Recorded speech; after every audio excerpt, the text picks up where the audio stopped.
Well, let's hope we don't really need his help today.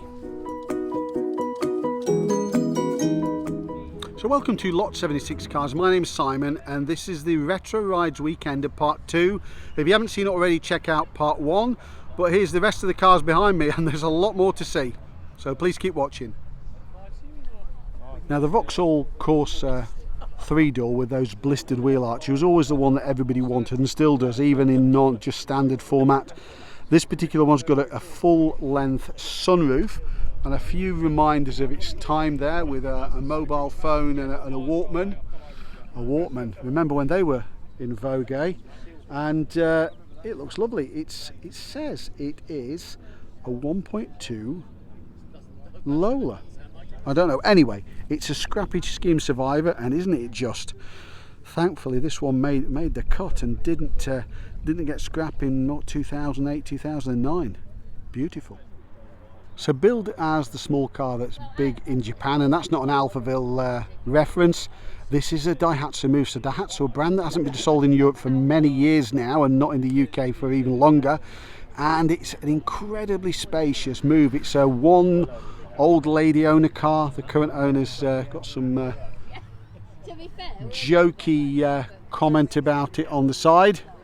That he says it's for sale if anybody wants to buy it from him, but I'm not sure whether he's joking or not. But there you go. Incredibly spacious little car, isn't it? But as you can see at the side of that Escort cabriolet, it's absolutely tiny, isn't it? So we've got another Skyline here. Now this one wasn't officially imported, it's a Japanese import, although clearly it's right and drive, Japanese market car. It's a DR, let me get this right, I must admit I've had to cheat on this one. It's a DR30 RXX Turbo C. Sorry, I couldn't even remember that if I tried, could I? Incredible looking cars, aren't they? Packing a lot of power, and just shows how long that the Skyline name was being used by Nissan. Now I think this was BMW taking the fight back to Audi. It introduced the 100 that you'll see elsewhere in the video, and the E34 was a massive step forward when it was launched. I think it was launched in 88, 89 in the UK. The car picked up multi-valve engines, 24 valve engines a bit later in life, but this one is a beauty. It's a manual as well, which is really unusual. I don't think it is a full house M5, although it's got some M5 looking bits. It's got the black panel between the lights at the back there, which you can probably just about make out on the video. Nevertheless, it's a pretty looking car, isn't it? I'll confess I had no idea what this was, so I just had to have a chat with the owner. Any ideas? It's a Mark 1 Nissan Cube. So before the square ones that we got in the UK, they actually had this Mark 1 car. It dates from 99, as you can see by the age appropriate registration, and apparently uses quite a lot of micro K11 parts, hence the owner swapped some of the more difficult to find parts for K11 parts as well. Really unusual to find that. A really useful family car as well, he tells me. Well, elsewhere in the video I've got a modified Chevette, but this is a gloriously unmodified one. With those wheel trims, it might even be a GL. Wow, we might even got a radio standard and things like that. Let's have a look. Is it a GL? Yes, it is. It's a GL. Wow, well, we've got absolute luxury with that one, haven't we? So this blue beauty is a HB Viva. It's actually deluxe model, but it's got things like, I think, like a GT grille the owner's put on there. He's had it since 2017, and it's got a few subtle enhancements. I think the engine's been changed and uprated. You could never call these fast, I suppose, except maybe the Brabham ones were a bit quicker, weren't they? But these were just almost street furniture back in the day. And look at it now. When's the last time you saw one of those? Wow. So the E38 BMW, I think, sprung to fame in one of the Bond movies that Pierce Brosnan was in. I can't remember the title, put that in the comments, it escapes me. This one's actually hit a model at high speed, which is interesting. There's no chance of getting that one out there, is there really? Great to see that here today. One of many BMWs, like the E30 at the side of it. Celica. So this, I think, is an A20 series first generation Celica. I think it's first generation car. One thing I do know about it is its styling. It's what I guess the American influence I mean, look at the Mustang influence on that car in terms of the styling. These weren't sold in big numbers in the UK, probably pretty expensive at the beginning. It's only later generations sold in huge numbers, but quite a distinctive looking car, and it's definitely a look of Mustang about that one, hasn't it? So this is an E28 BMW 5 Series. Yes, it's another one, but this is an ETA. So ETA is the Greek word, or certainly within the Greek alphabet, for efficiency, or it's used in this instance. And it's not actually a 2.5 at all, it's a 2.7 litre high torque engine that BMW fitted. So you've got all the power of the larger engine, but super economy. And back in the day it was considered the one of the derivatives of choice. Not many of these cute little cars in the UK. It's a first generation, obviously left-hand drive Twingo, with the sort of frog eye looks of the front of it. It's quite a distinctive little hatchback. I think it was designed by Pratt Le Quemont, and this is owned by OG Cars. I can see their sticker in the back. I think they call this one Mr. P or something like that, but lovely to see that here anyway. So Simon, why are you showing us a Hilux? Well, I'm not actually. It's a VW Taro, which was a joint venture between Toyota and Volkswagen to give them a pickup truck. So yes, it's got the Volkswagen branding at the front, but all the practicality. It's just a two-wheel drive version by the look of it, and it's a single cab, but again sold in low numbers. And I'm pretty sure I might have seen this one before somewhere. So if you know this vehicle, if you know this VW Taro, then put it in the comments. But yeah, that is a rare vehicle. So the Nissan Peyo was built in the Pike plant along the same lines as the Figaro, Escort Go, and I think there was one more which escapes me at the minute.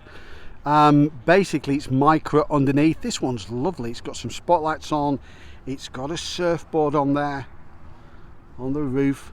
Look at those how those rear windows open upwards, not conventional. And this particular one, if you're feeling peckish, there's a full-size picnic hamper that fits in the boot. Perfect.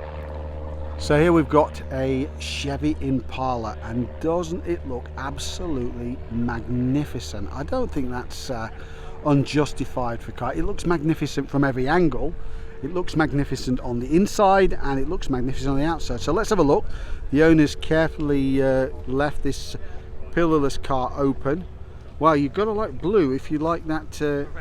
If you want this particular car, it's got those massive twin aerials at the back. Poke your eyes out.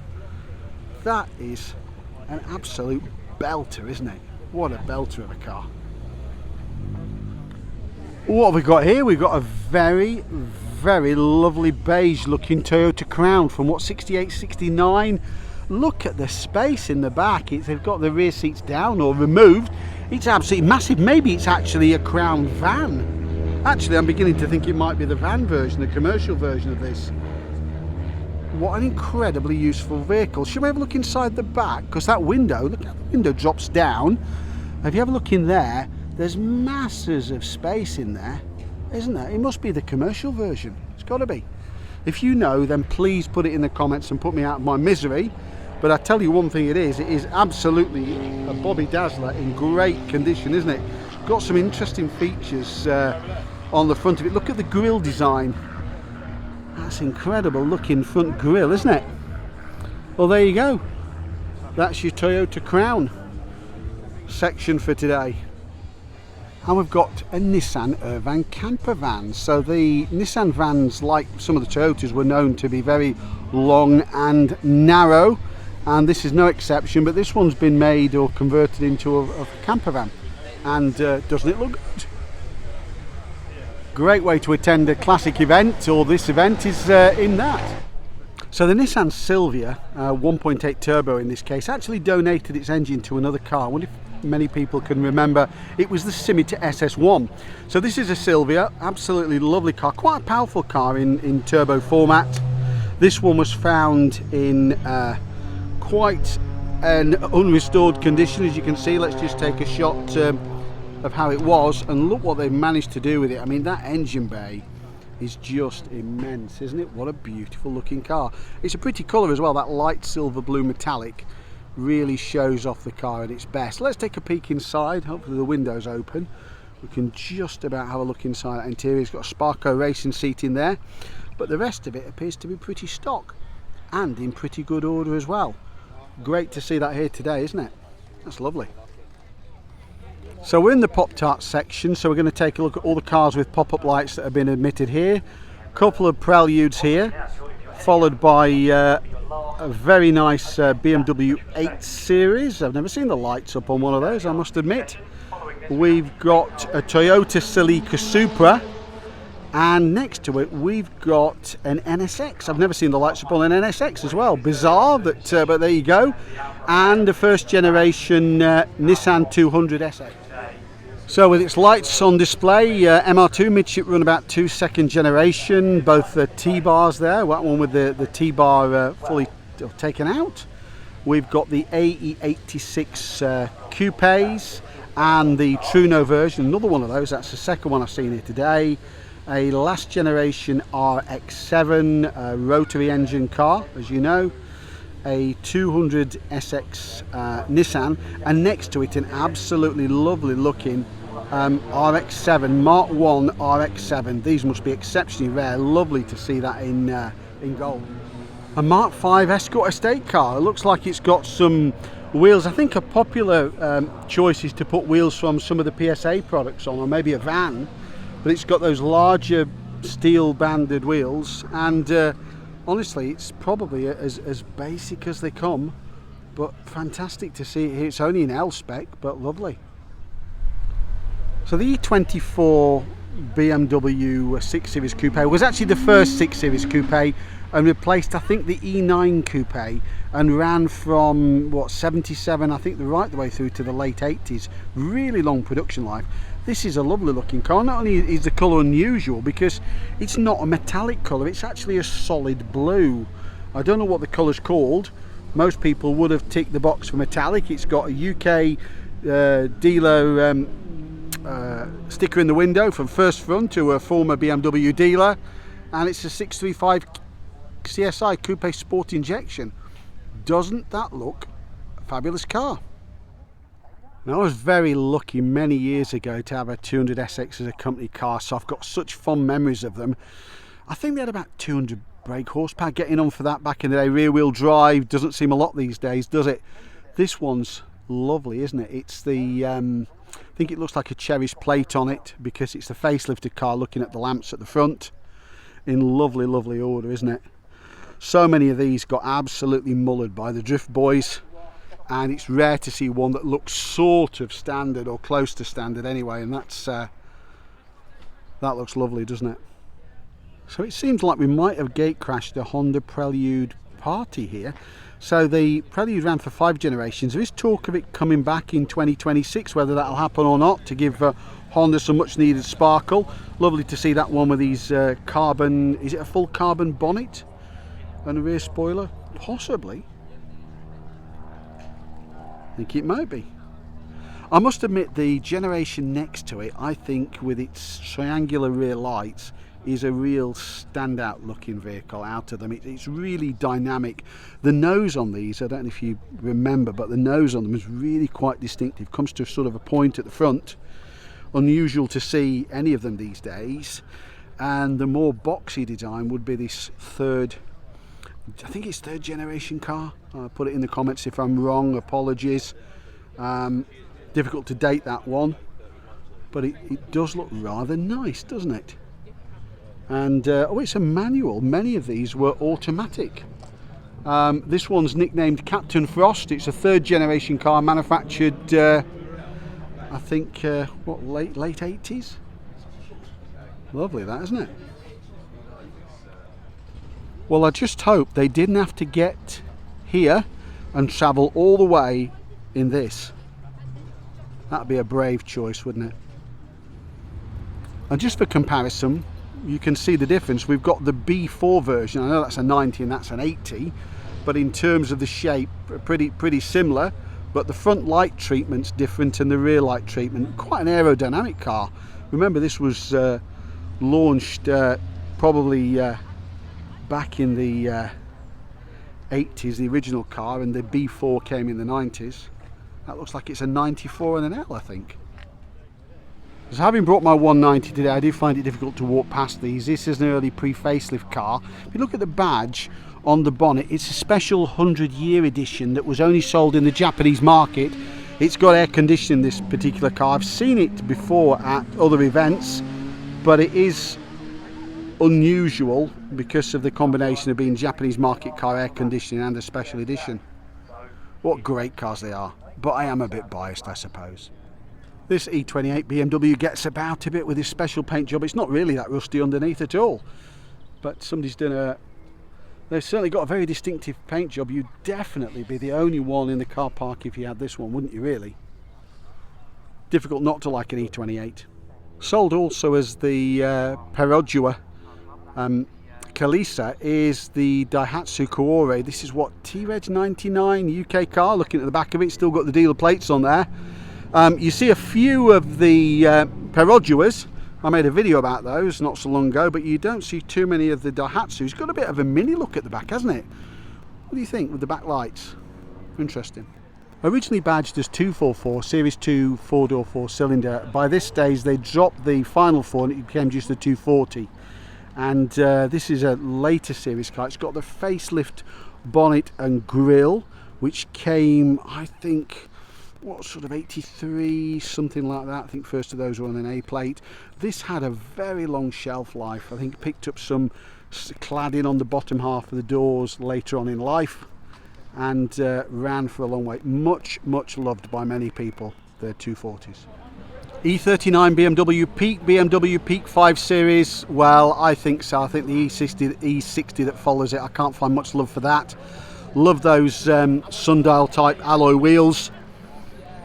Lots of aluminium components in the suspension, making it a really agile drive and a massive step forward from the E34 that came before it. That's lovely, and it's a 528, so quite desirable. A very racy looking B1 with an air intake where the headlamps used to be, so it's clearly far from road legal. Looks great though, doesn't it? So looking great in its full Castrol logo is this Cosworth engined Escort Mark 1. Look at the spoiler. Spoiler that needs planning permission. It indicates there's some massive intent in terms of power with that one. Doesn't that look fantastic? Zakspeed it says, and Zakspeed were a famous, I think, German tuning company. Maybe it is. Does look good though, doesn't it? Talking left field is this Mazda, I think 121, sold, not really sold in great numbers, this particular car, but unusual. Well, unusual, it's an absolute one-off with that colour scheme, isn't it? You'd certainly stand out from the crowd down at Tesco's when you park that one up to do your weekly shop, wouldn't you? So thanks again for joining me on Lot 76 Cars at the Retro Rides Weekender from the fabulous location of Goodwood. Hope you've enjoyed the video and the cars we've seen today. Please like, share, subscribe. Don't forget to switch on notifications to be informed of my next video. And as always, once again, thanks for watching.